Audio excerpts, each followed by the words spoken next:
አሜሪካኖቹ ተጨንቀዋል፣ አውሮፓውያን ግራ ተጋብተዋል። ታላቁን የኖቤል የሰላም ሽልማት ሲያበረክቱለት ስለተሰራው ሳይሆን ለወደፊት ለመስራት ሞራልና አቅም እንዲሆነው በሚል ያበረክቱለት እንደነበር ያውቁታል። በኤርትራና በኢትዮጵያ መካከል ለ20 ዓመታት ጦርነትም ሰላምም የሌለበትን ጭጋጋማ ፖለቲካ የሚገፍ ተስፋ ባዩ ጊዜ በዚያ ሽልማት ተስፈንጥሮ ለሀገሩም ለቀጠናውም ሰላም ለማምጣት ይችላል ከሚል ተስፋ ተነስተው ታላቁን ሽልማት እንዳበረከቱለት ይታወሳል።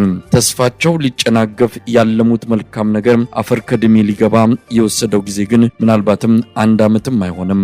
ሰውየው የሰላም ተምሳሌትነቱን በጦርነት አጋፋሪነት ቀይረውና ኢትዮጵያን የጦርነት መናኸሪያ ጎተራም አደረጋት። እንደ ጸበል በየክልሉ የዞረ እሳት ይረጭ ቦምብ ያዘንብ ጀመረና የኢትዮጵያን ህልም ባጭሩ ቀጫው። የምዕራባውያን ሀገራትንም ተስፋ ብዙም ሳይርቅ በቅርበት አጨናገፈው። ሲጀምረው በኦሮሚያ ክልል ያዝለቀቅ ባደረገው ውጊያ ነበር። ከህወሓት መሪዎች ጋር የስልጣን ግብግብ ውስጥ ገባና ከሁለተኛው የዓለም ጦርነት ወዲህ ብዙ ህዝብ ያለቀበትን ጦርነት በኢትዮጵያ ምድር ላይ አቀጣጠለው። ያ ከሚሊዮን በላይ የጨረሰው የትግራዩ ጦርነት ጋብ ባለማግስት ወደ ተረኛው ክልል የጦርነቱን ጸበል ጻዲቅ ይዞ ገባ፣ ወደ አማራ ክልል። ከአማራ ክልል የሚተርፍ ሰራዊት የሚኖረው ከሆነ ቀጣዩን ጽዋ የምታወጣው የሶማሌ ክልል እንደምትሆን ይገመታል። ምዕራባውያን መንግስታት 5 ዓመታትን ወደ ኋላ መመለስ ቢችሉ ግምታችን ስህተት ነው ብለው የሰጡትን ሽልማት ቢነጥቁት የሚመርጡ ይመስላሉ። በግምታቸው ቢጸጸቱ ልክም ናቸው። ተስፋቸው መና መቅረቱ ቢያስቆጫቸው አይፈረድባቸውም። ለኢትዮጵያውያን ግን ከዚያ ይለያል። ለኢትዮጵያውያን የሱ ዘመን የመከራ ዘመን ሆኖባቸዋል። ዛሬን በሰቀቀን በሰቆቃ ይኖሩ ነገን በጨለመ ተስፋ ይጠብቁ ዘንድ እድል ጣፋንታቸው ሆኗል። እሱ ለኢትዮጵያውያን ሌላ አይደለም፣ መቅሰፍት ይዞባቸው የመጣ ክፉ ገዢ እንጂ።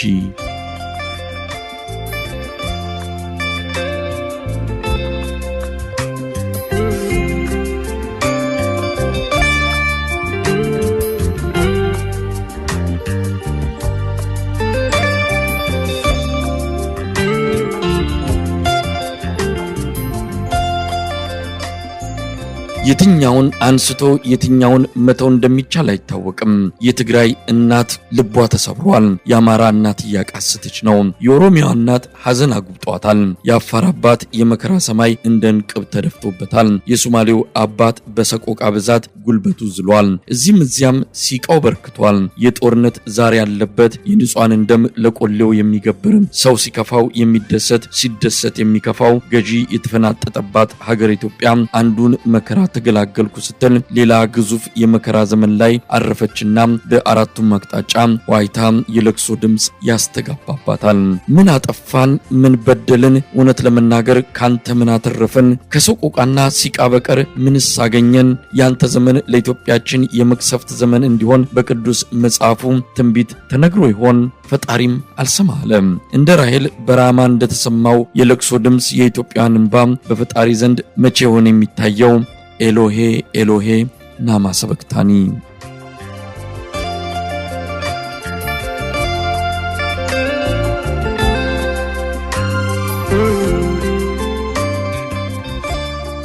እውነት ለመናገር ኢትዮጵያ ከአብይ አህመድ መምጣት ምን አተረፈች? የኢትዮጵያ ሕዝብ ከዚህ ሰው ምን አገኘ? የአብይ አህመድ ትሩፋቶችስ ምንድናቸው? በሐቅና እውነት መነጋገር ከተቻለ የዚህ ሰው ወደ ኢትዮጵያ የፖለቲካ መድረክ መምጣት መቅሰፍት ወይስ በረከት? በኢኮኖሚው፣ በፖለቲካው፣ በማህበራዊ ጉዳዮች ሀገራዊ ክብርና ኩራት በጥቅሉ ኢትዮጵያ ከአብይ አህመድ ምን ያገኘችው አንዳች ነገር አለና ነው ለተጨማሪ 1 ቀን በስልጣን ላይ እንዲቆይ የምትፈቅድለት? ቁጥሮችን እናናግራቸው። 31 ሚሊዮን ኢትዮጵያውያን አስቸኳይ የምግብ እርዳታ እንደሚያስፈልጋቸው በቅርቡ የወጣ ሪፖርት አመላክቷል።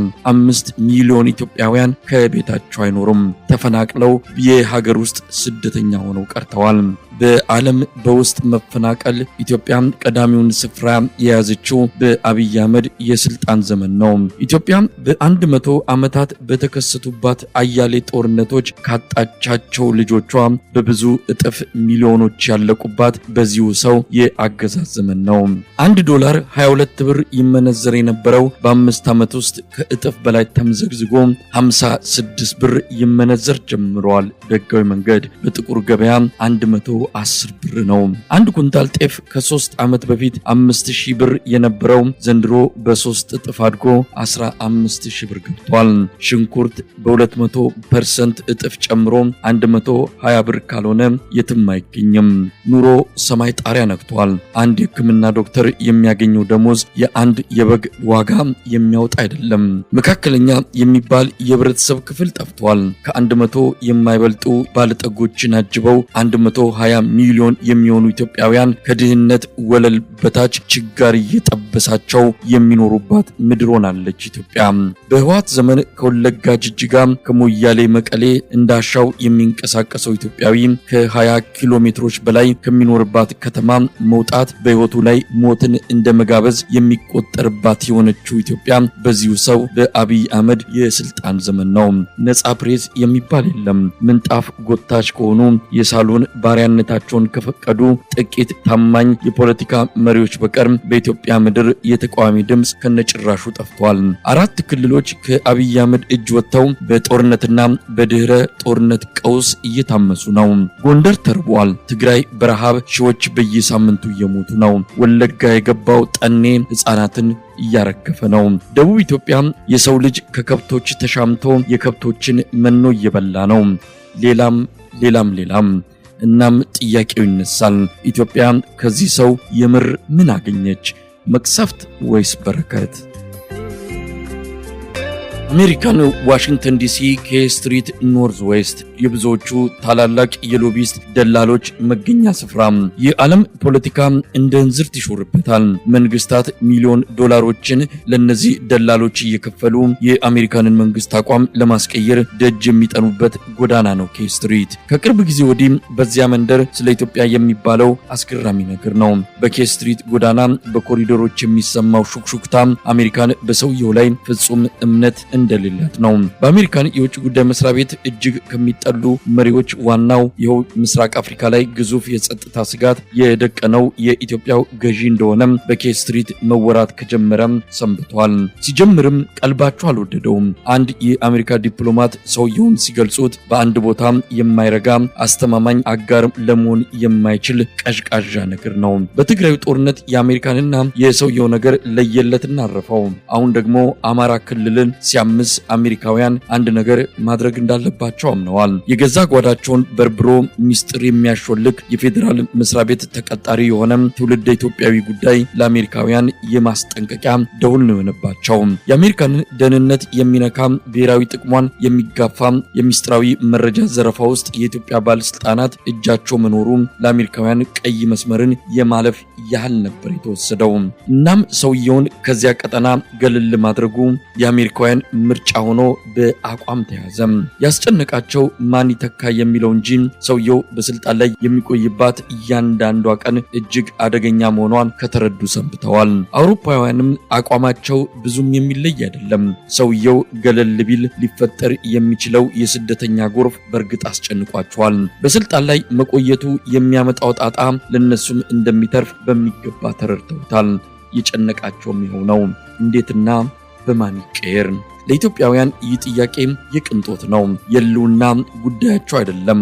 መቅሰፍት ይዞባቸው የመጣን አገዛዝ ከመገላገል በላይ የሚያስጨንቃቸው ምንም ነገር ምድር ላይ የለም። ነገ ራሱ መልስ አለውና። አብይ አህመድ ከኦነግ አባቶቹ ከህወሓት አሳዳጊዎቹ እያጠና ለአቅመ ማሰብ የደረሰው የኢትዮጵያን ሀገረ መንግስት እንዴት ማፈራረስ እንደሚቻል የተጻፈውን ከቅኝ ገዢዎች የተቀዳውን ሰነድ ነው።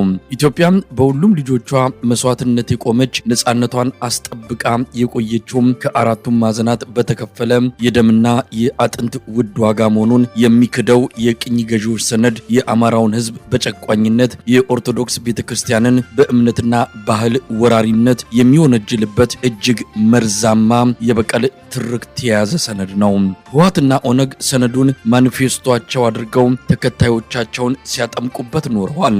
አብይ አህመድ ይህንኑ እያጠና ያደገውን ሰነድ ወደ መሬት አውርዶ ለማስፈጸም ጦርነትን የሰበቀ ገዢ ሆኖ ብቅ ብሏል። በአንድ ጊዜ ሁለቱም ላይ መጠነ ሰፊ ጦርነት ከፍቷል። በቤተ ክርስቲያኒቱ ላይ የከፈተውን ጦርነት ለጊዜው ጋብ አድርጎ ሙሉ ኃይሉንና ጊዜውን የአማራን ህዝብ ሱሪና ትጥቅ አስፈታለሁ ብሎ ሰራዊቱን አዝምቷል።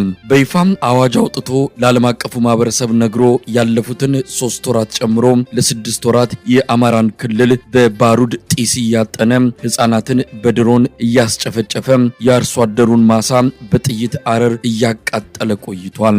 አሁንም በንጹሃን ግድያ ላይ ተሰማርቶ መጠነ ሰፊ የዘር ማጥፋት ዘመቻ እያካሄደም ነው። ትላንት ትግራይ ላይ የፈጸመውን ታላቁን ጥፋት አማራ ላይ በመድገም ለየትኛውም የኢትዮጵያ ልጅ ርህራሄ የሌለው መሆኑን በትክክልም ለመቅሰፍት የተላከ ገዢ መሆኑን አስመስክሯል። የአማራ ህዝብ በእርግጥ አጸፋውን እጥፍ ድርብ አድርጎ እየመለሰ ይገኛል።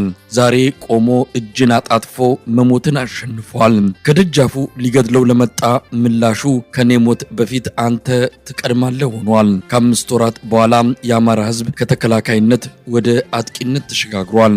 ማልቀስ ብቻ ሳይሆን አድብኖ ደም እንባ ማስለቀስ ጀምሯል። መሞት ብቻ ሳይሆን በሚገባቸው ቋንቋ አናግሮ እስከ ወዲያኛው መሸኘትን አሳይቷል። አሁን ቁመናው ዘለግ ብሏል። አንድ የፋኖ አመራር ከሰሞኑ ሲናገሩ ከመንግስት ጦር ከትጥቅ አንጻር የሚቀረን ድሮን ብቻ ነው ማለታቸው ትግሉ በ5 ወራት ውስጥ የደረሰበትን ደረጃ በሚገባ ያሳያል። የፋኖ ትግል ከአማራ ክልል ወጥቶ ሌላውን ጭቁን ህዝብ አስተባብሮ ወደ አዲስ አበባ የሚገባበትን ምዕራፍ ተጠግቷል። ኢትዮጵያ ላይ የመጣውን መቅሰፍት ለማጥፋት በእርግጥም ጊዜው እየቀረበ ይመስላል። የቅኝ ገዢዎች ሰነድ የሚቀዳደድበትና የሚቃጠልበት ቀን ከምን ጊዜውም በላይ ደጃፋችን ደርሷል። ከ2 ዓመት በፊት በተደረገ አንድ የኦሮሚያ ብልጽግና የቤተሰብ የሚመስል ስብሰባ ላይ ነው አቶ ሽመልስ አብዲሳ ይናገራል። ብልጽግና ብለን ወደ ኦሮሞ ብሔራዊ ጥቅምና ፍላጎት አምጥተናቸዋል።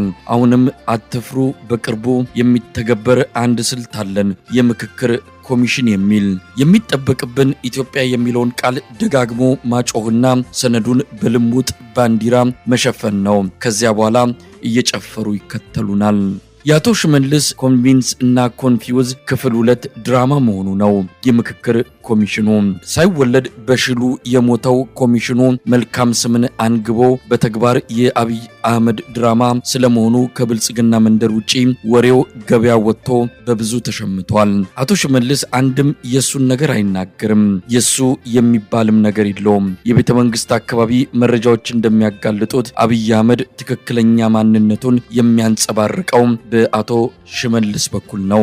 እነዚያ የአቶ ሽመልስ አደገኛ የአደባባይ ንግግሮች ባለቤትነታቸው የአብይ አህመድ ስለመሆኑ ከእርግጠኝነት በላይ የሚገልጹት የቅርብ ሰዎች አብይ አርቲፊሻል ኢትዮጵያዊ አርበኛ መሆን ሲፈልግ ራሱ ወጥቶ ይናገራል። በልቡ የሚንተከተከውን የዘረኝነት ትርክት ደግሞ በአቶ ሽመልስ አንደበት እንዲነገር ያስደርጋል ብለው ይገልጻሉ። እንዲህ አይነት በአደባባይ መናገርን የማይፈልጉትን የሚናገርላቸው ሰው የነበራቸውና ያላቸው የዓለማችን መሪዎች ብዙዎች ናቸው። አቶ ሽመልስ የምክክር ኮሚሽኑ ቁጥር 2 ኮንቪንስ እና ኮንቪውዝ ድራማ መሆኑን በሹክሹክታ ሲናገር ያለ ፍቃድ አልነበረም፣ እንደመጣለትም አይደለም። አብይ አህመድ ሳይፈቅድለት የሚናገራት አንዲት ቃል እንደሌለች የምናውቅ ብዙ ማለት የምንችል ይመስለኛል። በሚቀጥለው ዓመት እሬቻን በቀይ ባህር ላይ እናከብራለን ሲል አብይ አህመድ ቀይ ባህር የህልውናችን መሰረት ነው በሚል ላዘጋጀው የማዘናጊያ ዲስኩር መንደርደሪያ እንዲሆን የአብሪ ጥይት ያህል አስቀድማ የተተኮሰች ንግግር መሆኗ ግልጽ ነው። ስለ ምክክር ኮሚሽኑ ብዙ ማለት የሚያስፈልግ አይመስልም። የአብይ አህመድ ማደንዘዣ መድኃኒት ስለመሆኑ አያሌ ማሳያዎችን ዘርዝሮ መግለጽ ይቻላል። በአጭሩ ኮሚሽኑ የኢትዮጵያ ሽግግርን ለማደናቀፍ የተዘረጋ ወጥመድ ነው። አንደኛውን ራቁቱን የመጣው ብልጽግና ይሻላል። አብይ አህመድ ሲጨንቀው ጠርቶ ህዝቡን እንዲያጃጅልለት የሚጠቀመው አሻንጉሊት ነው። አብይ አህመድ በዚህ በኩል ሀገር እያፈረሰ በሌላ መድረክ ይመጣና ሀገራዊ ምክክር እያለ ይቀልዳል። የኮሚሽኑን ስራ የኦሮሚያ ብልጽግና በራሱ ልክ አድርጎ ቀድሞ ፈጽሞ ጨርሶታል። እንደዚህ ኮሚሽን የኢትዮጵያን ሽግግር አደናቃፊና መሰናክልም የለም። የአምባገነኖችና ዘረኞች ወንበር አስጠባቂ ተቋም የሆነ አደገኛና በአስቸኳይ መፍረስ የሚገባው ነው። ለኢትዮጵያ ህዝብ መድረስ የሚገባው የወቅቱ መልእክት ይህ የምክክር ኮሚሽን የሚሉት የቀነጨረ ተቋም የብልጽግና ፓርቲ የነፍስ አባት መሆኑ ታውቆ በአንድ የጋራ ድምፅ እንዲያወግዘው ነው። ኢትዮጵያ ላይ የመጣውን መቅሰፍት ከማራዘም ያለፈ አንዳች ሚና የለውምና። ተረኝነቱ አይን አውጥቶ መጥቷል። የኦሮሞን ኢምፓየር በእግሩ ለማቆም እንቅልፍ ያጣው የአብይ አህመድ አገዛዝ በማናለብኝነትና እብሪት ያልተጻፈ የአፓርታይድ ስርዓት በኢትዮጵያ ምድር ላይ አንግሷል። ንቅለ ተከላው በየአቅጣጫው ተጣጥፏል። ተቋማትን መሰልቀጥ ዋና ኢላማ ተደርጎ በስፋት ዘመቻ እየተካሄደባቸው ነው። ሁለቱ የሀገሪቱ ትልልቅ አበዳሪ ተቋማት በተረኞች እጅ ላይ ወድቀዋል። የኢትዮጵያ ንግድ ባንክና ሰሞኑን የተሰለቀጠው የኢትዮጵያ ልማት ባንክ ሁለቱም ለማንና እንዴት እንደሚያበድሩ ከኦሮሚያ ብልጽግና ጽሕፈት ቤት በሚሰጣቸው ቀጭን ትዕዛዝ እያስፈጸሙ ለመሆናቸው መረጃዎች በስፋት እየወጡ ነው። የአንድ ብሔር ተወላጅ የሆኑ ሚሊዮነሮችና ቢሊዮነሮች እንደ እንጉዳይ ፈልተዋል። የአማራ፣ የጉራጌ፣ የትግራይና ሌሎች ኢትዮጵያን ባለሀብቶች ከጫወታ ወጥተው ብዙዎች ስደትን ምርጫቸው አድርገዋል። በአንድ የቡና ቤት ምሽት የ2 ሚሊዮን ብር ቼክ የሚጽፉ ተረኛ ባለሀብቶች ኢትዮጵያ ምድር ላይ በቅለዋል። ብድሩን ጨረታውን ወደ አንድ ካምፕ ጎርፍ ሆኖ እንዲፈስ እየተደረገ ነው። በጽንፈኛ የኦሮሞ ብሔርተኞች አጋፋሪነት በኦሮሚያ ብልጽግና አስፈጻሚነት እየተዋጡ የሚገኙ ተቋማት ኢትዮጵያውያንን በኩልነት ለማገልገል ከማይችሉበት ዘመን ላይ መድረሳቸው ግልጽ እየሆነ መጥቷል። በቀጣይ ሊሰለቀጡ ቢላዋ እየተሳለላቸው የሚገኙት የኢትዮጵያ አየር መንገድና ኢትዮ ቴሌኮም የጊዜ ጉዳይ እንጂ መጨረሻ እድል ጣፋንታቸው ተወስኖ አልቋል። ጉራጌም የምትታመሰው በዚሁ ተረኛ አገዛዝ የተስፋፊነት ተልዕኮ እንደሆነ ይታወቃል። ነገ ከነገ ወዲያ የሲዳማ ክልል ካርታ መቀየሩ የሚጠበቅ ይሆናል። የኦሮሚያ ብልጽግና አይኑን ጨፍኖ ተረኝነቱ ላይ ሰፊ ዘመቻ ከፍቶ እያስፈጸመ ነው። ኢትዮጵያዊ ቀለም እንዲጠፋ የማድረጉ ተልዕኮ በየአቅጣጫው ተጠናክሮ እየተካሄደም ይገኛል። የቅርብ ጊዜው የኢሬቻ በዓል አከባበር የዚሁ የመሰልቀጥ አጀንዳ ትልቁ መገለጫ ነው። ኢትዮጵያን እነሱን እንድትመስል ቀን ከሌሊት እንቅስቃሴውን ቀጥለውበታል። የኦሮሞን ኢምፓየር ምስራቅ አፍሪካ ላይ አቆመዋለሁ ብሎ የቀን ቅዠት ውስጥ ገብቶ እየዋኘ ያለው አብይ አህመድ የኦሮሞን ሕዝብ ከኢትዮጵያዊ ወገኑ ጋር ደም ለማቃባት ብዙ ርቀት እየሄደ ነው። በህወሓቶች ለከት ያጣ ጥጋብና ድንቁርና የትግራይ ህዝብ የከፈለው ዋጋን በህይወት ኖረን እየመሰከርን ከዚህ መማር የተሳነው የኦሮሚያ ብልጽግና ለኢትዮጵያ ህልውና ታላቅ መስዋዕትነትን የከፈለውን የኦሮሞን ህዝብ ተመሳሳይ አደጋ ላይ ሊጥለው ፍሬን በጥሶ እየገሰገሰ ነው። ለኢትዮጵያ መክሰፍት ይዞባት የመጣው አገዛዝን የሚያስቆመው ኃይል በቶሎ ካልደረሰም እንደ መንግስታቱ ድርጅት የቅርብ ጊዜ ሪፖርት በእርግጥም ኢትዮጵያ ግዙፍ የሆነ የጄኖሳይድ አደጋ በቅርብ ርቀት እየጠበቃት ነው። ኢትዮጵያ መሃሉ ላይ ናት። በወጀብ እየተናጠች ነው። ከፊት የነጻነትና የእኩልነት ደሴት ይታያታል። ትንፋሿ ቢቆራረጥም ከዚያ ከርቀት ከሚታያት የእኩልነት ደሴት ለመድረስ እየተንፏቀቀች መሆኗን አላቋረጠችም። የአማራ ህዝብ ትግል፣ የጉራጌ እምቢተኝነት፣ የጉጂ ኦሮሞ የጀመረው የነጻነት ተጋድሎ የአዲስ አበባ ነዋሪ ሊፈነዳ በሚችል የታመቀ ዝምታ ውስጥ ሆኖ እያሳየ ያለው ስሜት እዚህም እዚያም ለኢትዮጵያ መጪ የፍትህና የነጻነት ዘመን የሚደረገው ተጋድሎ ፍሬ ማፍራቱ የማይቀር ነው። የአማራ ህዝብን ተጋድሎ ሁሉም ኢትዮጵያዊ እንዲያግዘው ዛሬም ጥሪ ማድረግ ግድ ይላል። ሩቅ ኢትዮጵያ ጂንካ አካባቢ ከምዕራብ ቦንጋና ሚዛን ተፈሪ ከጋምቤላ የሚደርሱ መልእክቶች የአማራውን ህዝብ ተጋድሎ ለማገዝ ፍጹም ዝግጁ መሆናቸውን የሚያሳዩ ናቸው። የመጣንበት መንገድ በሾህና እሳት የታጠረ ቢሆንም ከፊት የሚጠብቀን ጎዳና ወደ ተሻለ ቦታ ያደርሰናልና ሁላችንም ስለ ኢትዮጵያ ብለን እጅ ለእጅ መያያዝና ተባብረን ኢትዮጵያ ላይ የተላከውን መቅሰፍት እናጠፋው ዘንድ በኢትዮጵያ ስም ጥሪው ከፍ ብሎ ይሰማል። ትላንትናና ዛሬ የነሱ ናት፣ ነገ ግን በእርግጠኝነት የኛው ትሆናለች የኢትዮጵያውያን።